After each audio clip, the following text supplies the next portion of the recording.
Okay, part two. Here we go. Pick it up. I didn't miss anything. This is 8 minutes 50 seconds. We're 5 minutes 19 in. He just slandered Sam Harris to say that he doesn't get the transcendent. I mean, hilarious. The best-selling author, the former hippie best-selling author, neuroscientist, who was a bodyguard of the Dalai Lama for however briefly, and who is building an app for meditation, isn't into the transcendent. I mean, that's either a bull-faced lie or he's never heard Sam Harris talk. I don't see the third choice. To my knowledge, Sam has not communicated in any different language other than English. And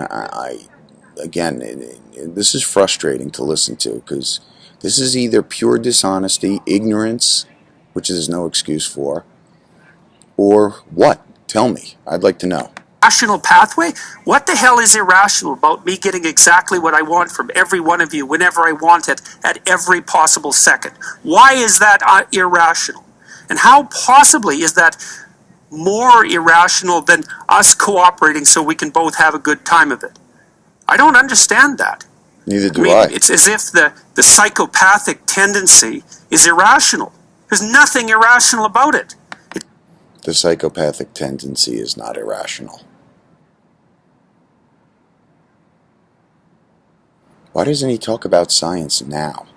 And about the monkeys he got all wrong in the last video I did, when he just brain farted for whatever number of minutes.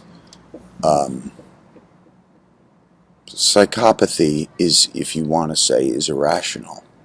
Just like if you had a chimp who was psychotic, or displayed the same behavior as zero altruism, zero compassion, zero empathy, zero grooming, zero interest in the tribe.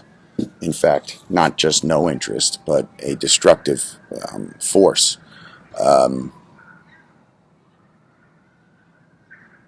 So it's suicidal, right?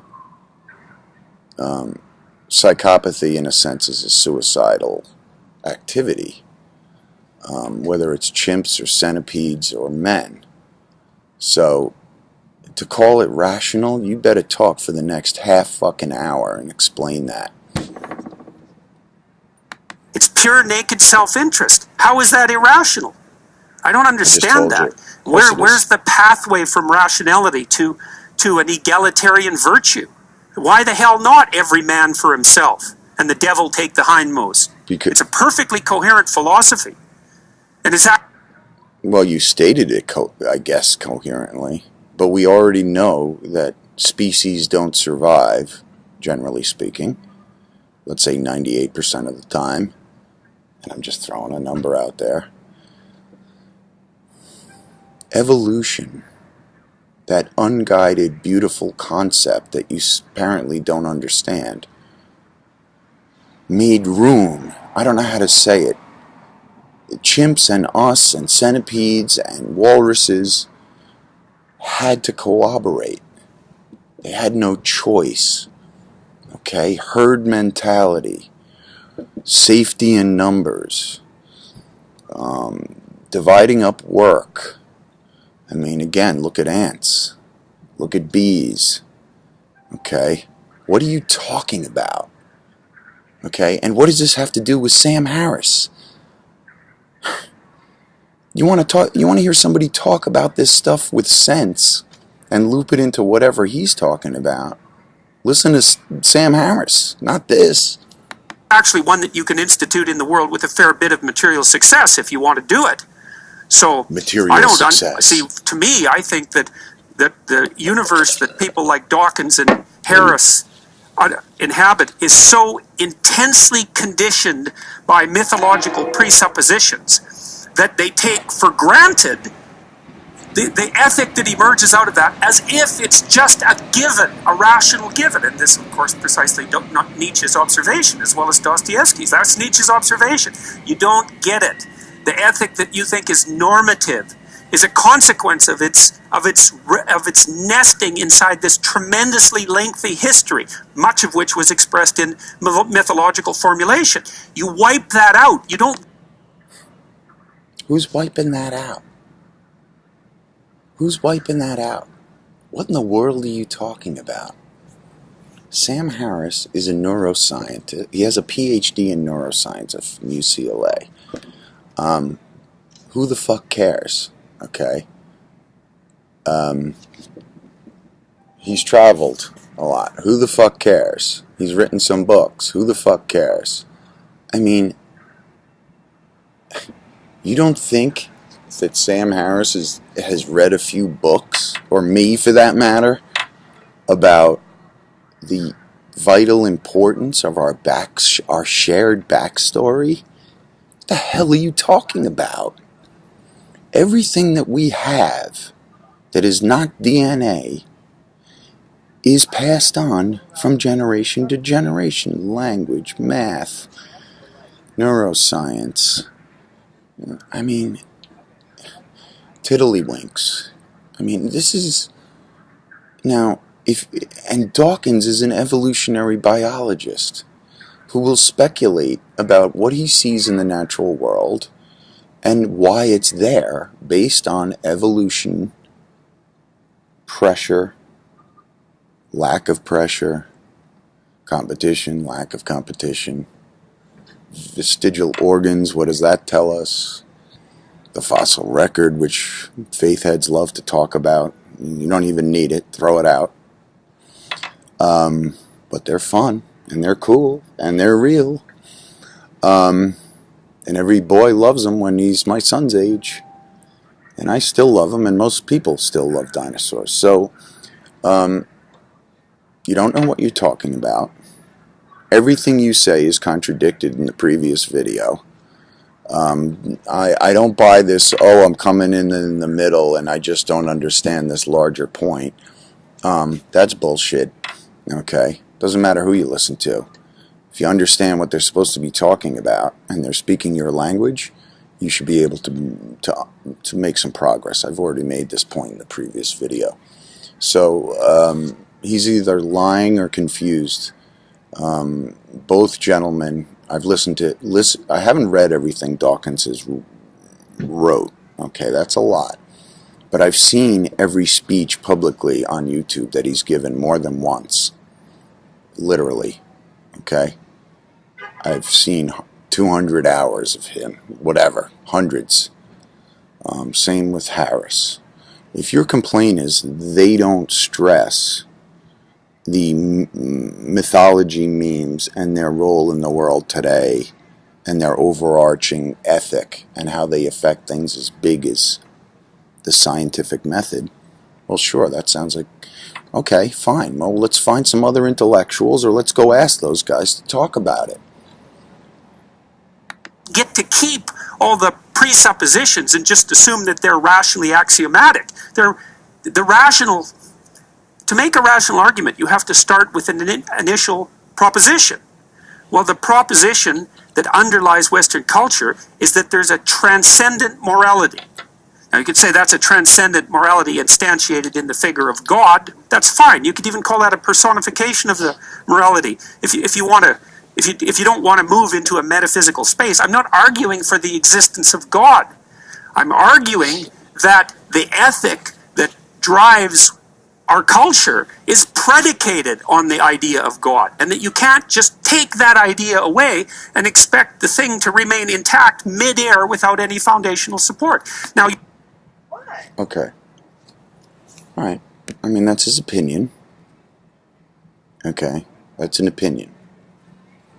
And I will concede that 1,000 PhD candidates, 10,000 PhD candidates and 10 million master's candidates could talk exactly about that. How our backstory, and in this case, religious texts, color our world today in a billion different ways. Absolutely awesome. Agree 100%. But what did he just say? Oh, well, if we take this away, like what do you say, radical atheists or extremist atheists, take it away, everything will fall apart? What are you talking about? The Catholic Church won't picket abortion clinics anymore with their immoral, disgusting dogma? Muslims will not look to the hadiths, the Quran, and the biography of Muhammad to act accordingly? Jains, who actually is a religion of peace that Sam always mentioned, a small religion in India with a few million people, far fewer than there are Jewish people, for example, which runs about 15 million, I understand. But they are entirely pacifistic, which sounds wonderful, okay? It's the second highest rung on the morality meter, I guess. But you don't want them babysitting your kids, okay? Because a predator comes in and wants to take one of your kids home to play with, they're not going to intervene. They will let whatever happens before committing violence. That's immoral. Okay, if you won't defend defenseless children, that's immoral. Okay, these are the things you learn when you listen to someone who loves philosophy and moral philosophy and has held his own with a million of them. Okay, and he's held his own with a million apologists, and he's held his own with a million comedians. I mean, go find someone else if you don't like what he says. But nothing he says is controversial. I think Sam would agree with that. What's controversial is the volume, clarity, and humor, and irony, and love, and concern, and compassion for ideas. Okay? I don't understand you. You're one of many, and you particularly bother me the most, Mr. Peterson, and I'll tell you why. You're a university professor that professes to be a scientist and yet literally slanders and libels other scientists that are worth listening to, I might add, who come to a point, who get to a point, who end up making a point. All you're doing is commingling. Hey, mythology's worked great. Look how stable those hierarchies were. What in the world are you talking? That's not the history I've read. And I could be wrong. You know, the New York Times book review for the last 30 plus years, reading every goddamn biography review of scientists and thinkers and painters and psychologists and dog catchers, and they all were interesting. You're not. You don't have to buy that, but if you're interested in the idea, then you can read Nietzsche, because that's what he was trying to sort out. And it wasn't only Nietzsche who came to that conclusion. It was many people have come to that conclusion, but I think the two who've outlined it most Nietzsche and Sam Harris were Nietzsche and Dostoevsky. And Nietzsche's an unbelievably influential philosopher. You know, I don't think there was anyone that was more influential during the entire course of the 20th century, excepting a very, very tiny handful of other people, excepting the scientists. We won't bother with their discussion. You could put Marx in that category. You could put Freud in that category partly. But after that, the list starts to get a lot thinner, you know, so maybe there's 10 people up in that level. Einstein, Niels Bohr. There's two. Hemingway, Fitzgerald.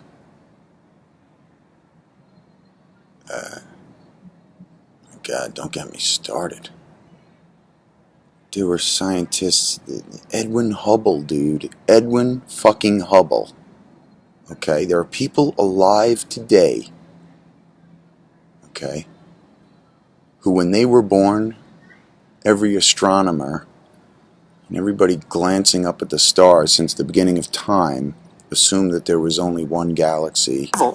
Okay. And Dostoevsky, of course, I mean, if if anybody ever prepares a list of the top 10 greatest literary figures in the world, he would be in the top 10 list. You know, I think he's perhaps second to Shakespeare and maybe above Shakespeare in my estimation. So these aren't trivial people we're talking about. And they weren't dealing with trivial issues. No. Oh, that's it. Okay. So this was obviously posted by somebody who wanted to just amplify Jordan Peterson's attempt to, successful attempt to slander Sam Harris and Richard Dawkins. And that's fine. Intellectual Awakening posted this, got a couple 100,000 views, and Mazel Tov. The problem here is Jordan Peterson said that for a reason, okay, which is fine. Attack every idea out there and attach a name to it and tell us for 3 hours why they're wrong. I'll listen. But you lied about what they represent. There is no way to shoehorn their public work into what you said. And I think you know it. So stop doing it. Do your thing. But if you're going to talk about other people, especially living people, it doesn't really matter. But it gets my goat a little more that they're alive and they listen to you and they know you're dishonest. Okay? Tell them the truth. Tell your readers and your listeners the truth. They deserve it. You don't like those guys. You want myths to play more of a role. You want to bring back some throw out the bathwater but not the baby with Christian mythology and creation myth of the Jews and, you know, all the rest of it. That's your privilege, and I wish you luck. But stay away from science and stay away from intellectually honest communicators who make mistakes all the time, but they don't do this. They desperately try to not misrepresent the views of others, because that's how you gain credibility. Okay? Something that, I don't know. I don't understand this. Again, I'm at this place. Why don't you make sense to me 12, 14 hours later? I've read Shakespeare. I mean, like, I'm going to read the famous biography of Einstein that escapes me right now. It has a florid, religious-sounding title, even though he was ridiculed religion and was a non-believer. Don't take my word for it. Look it up. His own writing. They just sold the letter for millions where he called Judaism childish and personal God talk silly. He didn't use the word silly, but he used the word childish. Listen, Jordan Peterson, I got nothing against any... I'm not a troll. I'm nervous about people who slander others. Okay? He shouldn't need to do that. Why? Why aren't you asking yourselves why? I've spent a lot of time listening to William Lane Craig, who's the most famous Christian apologist in the world, and knows a shitload of science. He knows so much science, it's insane. Okay, he knows physics, he knows biology. He is incredibly up to date as a layman with what science is doing, what science has done, what science thinks its limitations are, and he finds places for his Christian apologetics. Okay? He's a fucking smart guy. Now, to me, nothing he says is worth anything because he's making it all up about a made-up book. So I'm not interested, and that we've run that experiment for thousands of years, and I haven't seen any success. I've seen a lot of damage. I mean, there's narrow success, of course, pretending reality is different than it is, and so on. We all do it, but this guy, I'm not letting go. I don't care if I reap the whirlwind. He has no business being at a university unless it's a religious university, or he's the vicar or the prayer master, or in theology anyway. I mean, even in theology, I mean, Anyway, I'm not going to... I've listened to tons of theology guys, the head of the Harvard Divinity School, whatever. I disagree with everything he says, and he mischaracterizes It's 12 o'clock. People who reject myths and legends and superstition. But so what? You still got to be clear, you still got to make your case, and you still have to be honest about the public views of public intellectuals. Stop being intentionally dishonest.